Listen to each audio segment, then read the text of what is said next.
Waktu itu masih belum cerita ke orang tua soal kejadian pas pulang dari terminal ke rumah.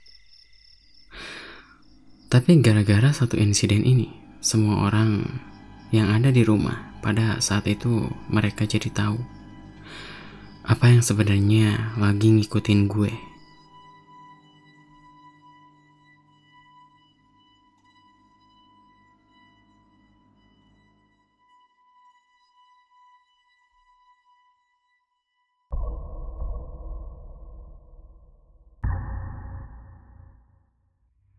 Oke, malam ini gue mau ceritain kisah dari orang yang namanya Fahmi, yaitu tentang oleh-oleh yang nggak biasa yang dia bawa dari gunung.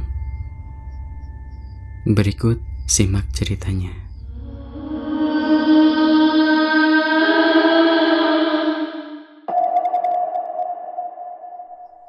Hai, nama gue Fahmi. Ini cerita pas libur semester kemarin. Jadi gue itu pergi mendaki ke gunung yang ada di Jawa Timur. Dan itu membutuhkan waktu sekitar 4 harian. Selama di sana, gue sama temen itu nggak pernah ngalamin kejadian horor maupun hal kecil yang ganjil. Cuman ada tuh, pas turun gue itu nemuin sesuatu yang jadi penyebab hal mengerikan ini terjadi.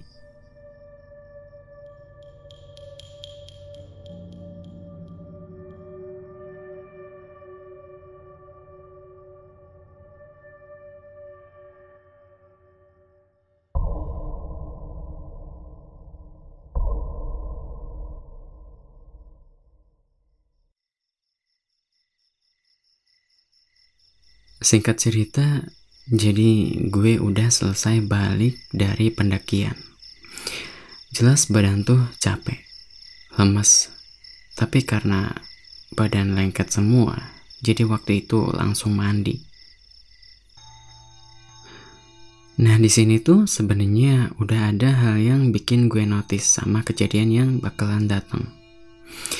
Cuman ya, kejadiannya enggak terlalu jelas. Kamar mandi gue tuh depannya ada cermin. Jadi pas mandi bisa ngelihat bayangan sendiri selama mandi itu.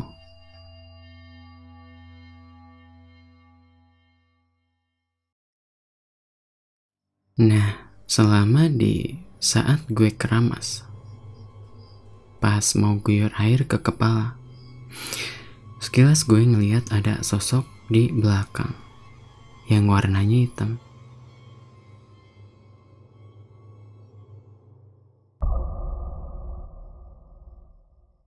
Lebih jelasnya gue nggak tahu yang barusan apaan. Soalnya pas ngeliat, pas banget air nimpa ke kepala. Jadi mau lihat lagi juga perih kena air shampoo. Dan pas selesai guyur air, nggak ada apa-apa tuh. Yang bikin gue berpikir barusan paling gara-gara rambut ngalangin. Jadi serasa ada sesuatu di belakang gue.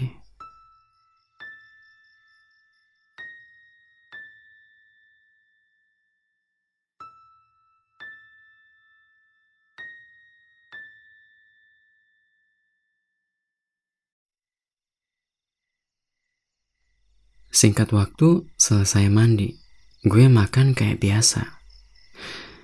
Oh iya, jadi gue itu tinggal sendiri di kosan, dan kebetulan sebelahan sama kosan teman kuliah. Nah, selesai makan, mungkin karena habis aktivitas yang melelahkan, mata tuh kerasa berat. Dan malam itu akhirnya tidur. Sampai jam 2 gue kebangun. Biasalah kalau terlalu awal tidur biasanya suka banget bangun jam segitu. Ingat kan, sebelumnya gue itu ketiduran, jadi gak sempat matiin lampu. Nah, pas bangun gak langsung lihat ke belakang kasur kan. Tapi pas berdiri mau ke kamar mandi bentar, gue tuh ngeliat ke arah kasur. Karena baru bangun banget, plus pusing juga. Dan mata banyak beleknya. Otomatis apa yang gue lihat pada saat itu nggak jelas. Tapi gue yakin di kasur tuh ada yang hitam terlentang di situ.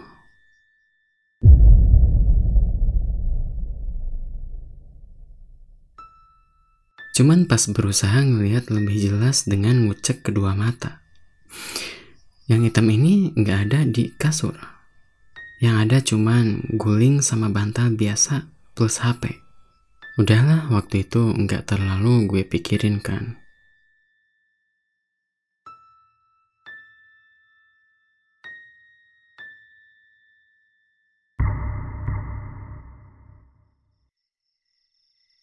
Besokannya pulang ke rumah. Maksudnya pulang kampung. Soalnya ya selama libur semester. Lumayan lama juga. Ngapain di Jatim lama-lama kalau nggak ada kegiatan? Singkat waktu nyampe ke daerah tempat tinggal gue kan. Nah pas waktu itu nyampe sekitar jam 9-an. Soalnya kadang macet juga di jalannya. Jadi sebelum nyampe gue ngontek orang rumah dulu biar ada yang jemput. Apalagi kan gue nggak bilang-bilang mau pulang. Nah kebetulan paman gue tuh lagi ada di rumah. Jadi yang jemput dia. Pas nyampe terminal biasalah salim ke paman. Terus tanya, muntah enggak tadi di bis, kata dia tuh. Ya gue jawab enggak lah. Emang sebenarnya pas waktu kecil gue sering mabuk kendaraan, terutama bis. Jadi wajar sih dia tanya kayak gitu ke gue. Nah selama perjalanan dari terminal sampai ke rumah, di sini gue ditampakin sosok kuntilanak hitam.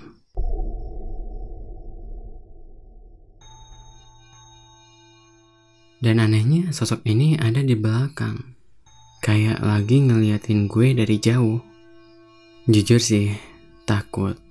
Ya ngeliat kayak gituan. Apalagi ini warnanya hitam. Serba hitam lah pokoknya. Dan rumor tentang sosok ini katanya, kalau kalian ngeliat itu pasti diikutin. Nah itu yang terbesit di pikiran gue pas waktu itu. Karena emang sosok ini ngikutin sampai rumah. Sebenarnya pas masih di motor itu cerita ke paman gue.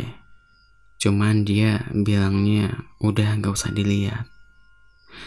Ya gue nurut aja karena emang gak ada pilihan lain.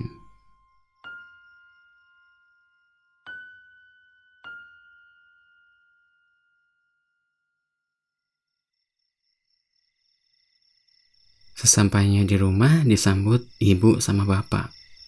Adik gue yang cewek masih SMP itu udah tidur duluan. Jadi cuman ada mereka berdua yang masih terjaga. Malam itu bapak, paman sama gue ngopi bareng di ruang tamu. Pokoknya ngobrol lah biasa.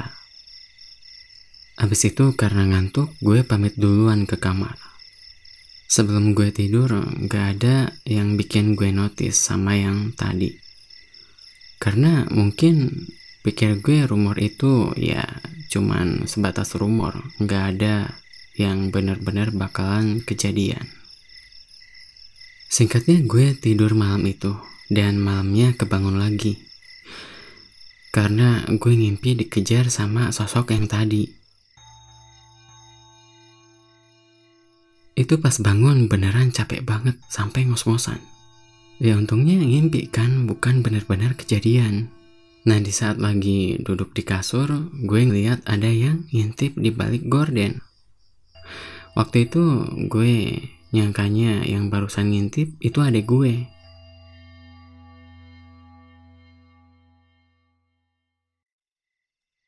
Karena berpikir demikian, lanjut lagi lah gue tidur. Besokannya sebelum adik gue ini berangkat sekolah, iseng nanya, kenapa semalam ngintip ke kamar? Terus respon mukanya ini kayak bilang, apaan sih gaji? Di situ mulai kepikiran soal yang kemarin ketemu di jalan. Soal sosok makhluk yang hitam itu. Halo semuanya, sebelum kalian lanjut ke cerita, tolong dukung channel ini dengan cara subscribe dan share, agar channel ini bisa berkembang dan terus menyediakan video cerita pengalaman horor setiap minggunya. Terima kasih. Waktu itu masih belum cerita ke orang tua soal kejadian pas pulang dari terminal ke rumah. Tapi gara-gara satu insiden ini, semua orang yang ada di rumah pada saat itu mereka jadi tahu apa yang sebenarnya lagi ngikutin gue.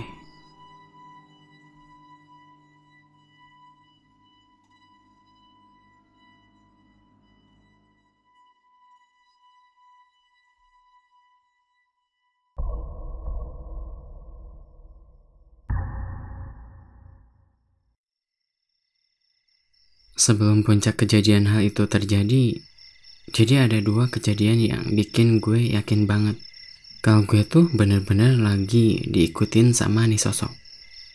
Kejadiannya sama masih di kamar ini. Malam itu gue abis dari warung beli kopi. Niatnya sih mau begadang, makanya beli kopi hitam. Tapi alhasil malah tidur. Tapi sebelum tidur itu gue udah nyeduh kopinya disimpan di meja kamar. Nggak tau lah kenapa waktu itu sering banget ketiduran. Terus tiba-tiba kebangun malam juga. Kayak biasa ketiduran. Terus bangun malamnya lagi. Dan spontan ngeliat kopi yang masih utuh di atas meja. Otomatis gue seruput tuh. Padahal baru bangun. Malah minum kopi. Tapi serius sih, enak. Gara-gara itu juga mata melek sampai subuh. Nah sebelum subuh, kan di kamar itu ada lemari yang ada kacanya kan. Lemari itu ada di sebelah kiri. Sekilas gue ngeliat sosok ini terpantul di kaca. Yang kalau dilihat, itu ada di pojokan kamar. Karena kaget, spontan gue ngeliat ke arah pojok kamar. Tapi sumpah, gak ada apa-apa di sana.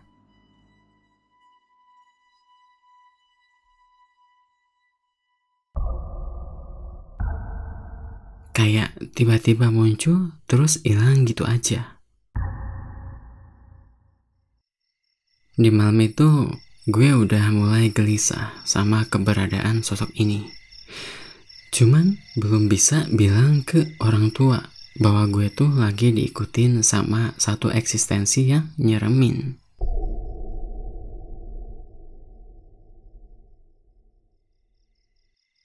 Singkatnya subuh datang, tapi gue malah ketiduran lagi, bangun-bangun jam 9-an. Waktu itu gue kebanyakan ngelamun, mikirin sosok yang semalam. Pikir gue mungkin kayaknya sosok ini gak ganggu-ganggu banget.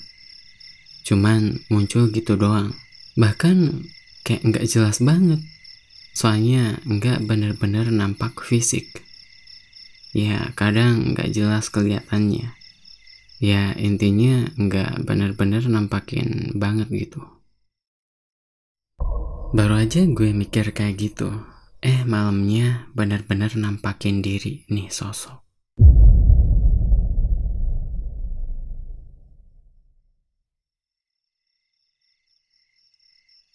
Tumben-tumbenan malam itu nggak ketiduran. Cuman ya nonton film di laptop pas sebelum tidur. Dan ketiduran juga akhirnya di kursi. Mungkin karena tidur di kursi nggak nyaman, bikin sakit badan. Gue kayak biasanya bangun di jam segitu.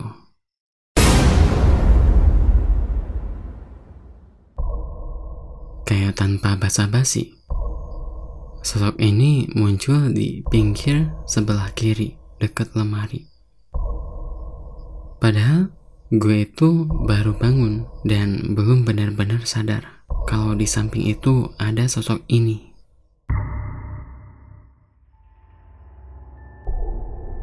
Tapi beberapa detik setelah itu, gue sadar di samping ada sosok ini dengan mata yang melotot, seperti sedang marah terhadap sesuatu.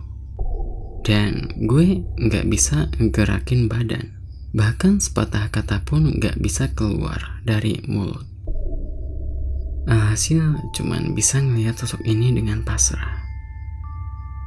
Untungnya sosok ini pergi keluar kamar sebelum azan subuh. Dan malam besoknya, tepat pada puncak teror sosok ini terhadap gue,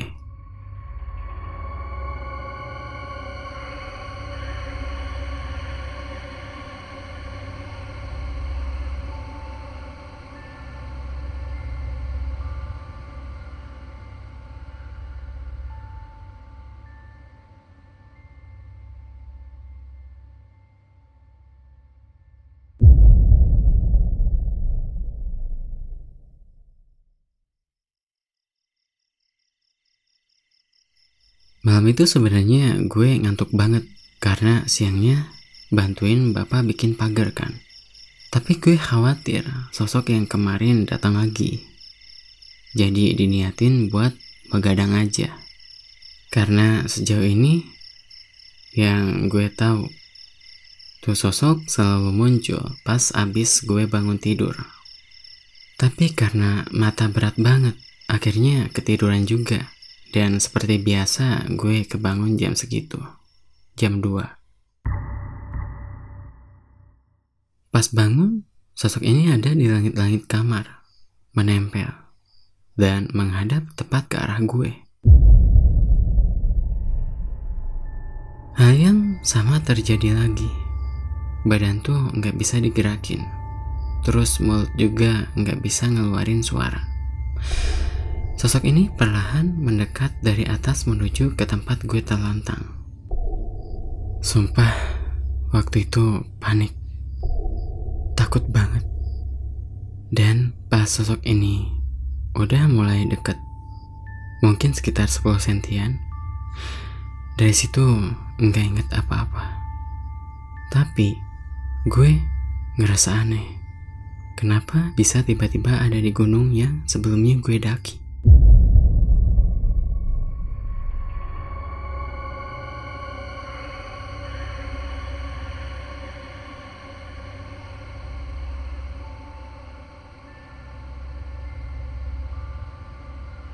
Dan lokasinya tepat banget, dimana gue mungut satu batu, kayak mirip permata nempel di pohon. Gue di tempat ini muter-muter cari jalan keluar. Cuman tetap aja berakhir di tempat yang sama. Yang bikin ngeri, kenapa kondisi di sini malam terus. Seakan waktu tuh terasa lama banget.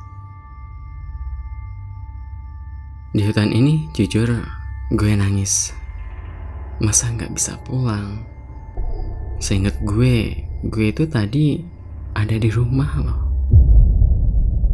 Waktu itu bener-bener gue gak percaya ngalamin hal sengeri dan semenakutkan itu. Akhirnya gue tersadar ada di kamar, lagi dikelilingi sama ibu, bapak, plus yang lainnya. Di situ gue kayak orang linglung, cuman bisa bengong. Dan yang sebenarnya terjadi, pas malam setelah gak sadarkan diri, orang tua tuh kebangun gara-gara teriakan dari kamar. Otomatis ngecek dan ngeliat keadaan gue yang udah dirasuki sama sosok ini.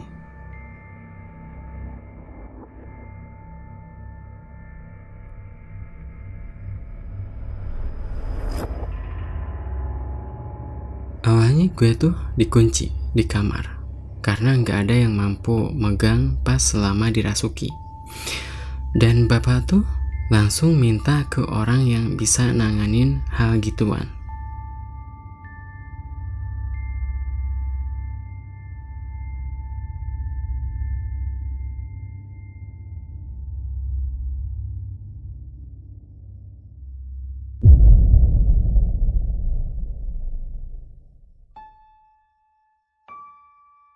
Hal yang gak disangka Ternyata gue kerasukan selama 2 hari. Yang aneh, kata adik gue, si Sylvie, gue itu ngomong pakai bahasa Jawa dan pakai suara cewek. Kaget dong. Kayak nggak mungkin. Tapi ini dengar dari keluarga sendiri. Terus ibu tuh tanya, sebelum pulang ke sini, gue abis kemana dulu, katanya. Dan gue baru inget sama apa yang barusan dialami. Oh, gara-gara itu, pantesan dari kosan mula udah dinotis sama nih sosok. Ternyata gue punya salah. Pantesan nih sosok ngikutin terus. Bukan cuma kebetulan yang di jalan waktu itu.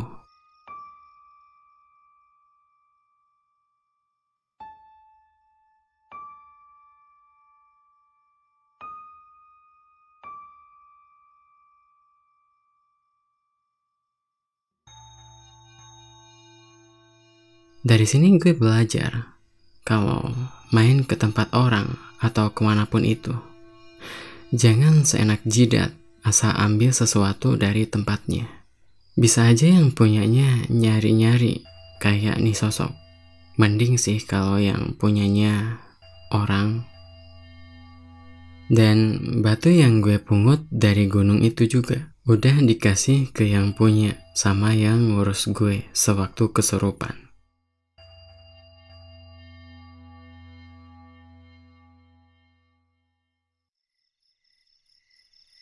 Pokoknya pesan dari gue, jangan sembarangan ambil barang yang bukan hak milik kalian. Kalau enggak ya tanggung sendiri akibatnya. Sekian, bye.